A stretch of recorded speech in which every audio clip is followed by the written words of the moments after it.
On this video going, we came into the lock.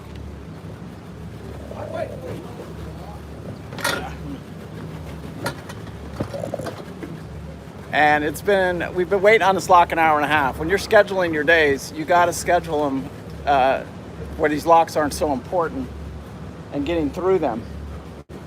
When we got here, it was a single boat. And what's so unique about this lock is they're telling us that we can't get through up to lock 30.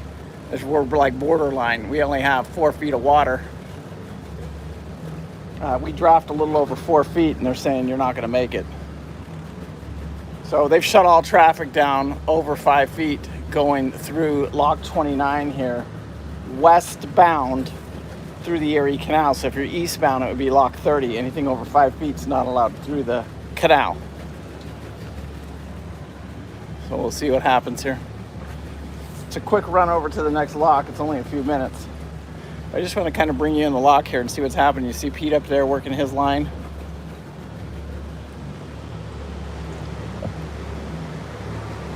And you see me here working my line. Now, the trick here is I like going through the locks without having all the people in here.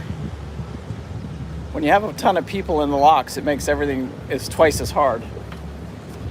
So I like going through the locks by myself, actually.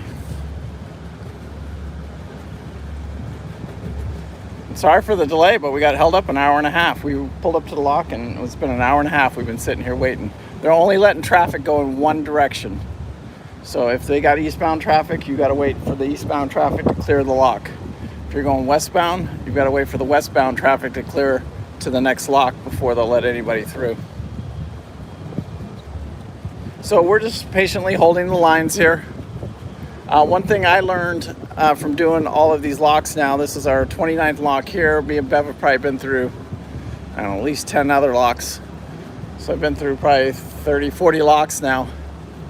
And the big thing I learned on these locks is try and stay in the center. We always try and do a starboard side, but we're always prepared to go to a port side tie. I've left my engines running. You can see him shutting the gates now. So he'll shut the gates here. Once those gates shut,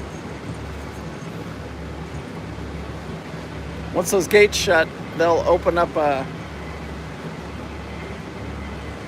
they'll start filling the chamber, and you can see it's probably, I don't know, looks like it would normally be a lift up to about 8 feet.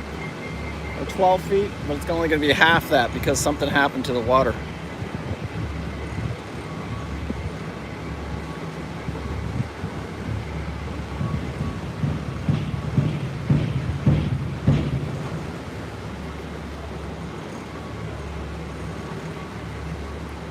Just about got the gate shut there. Now I leave. Normally they'll make you shut your engines down. This is the first. This system is the first system I've ever seen where they let us keep the engines running.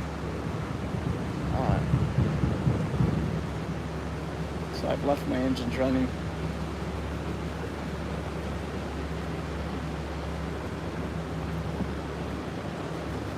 Okay, so he's got that door filled, and we've talked to a bunch of people running these locks, and one guy,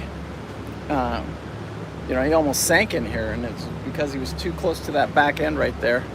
And right there, some turbulence came up and the water started coming up through the back of his boat. Freaked him out. That was just like yesterday that happened. These locks can be tricky. We're a little bit bigger boat, so we don't have to worry about as much of the turbulence in here. But the reason I like leaving my engines running is because if it gets really bad in here and I need to go forward or reverse, I can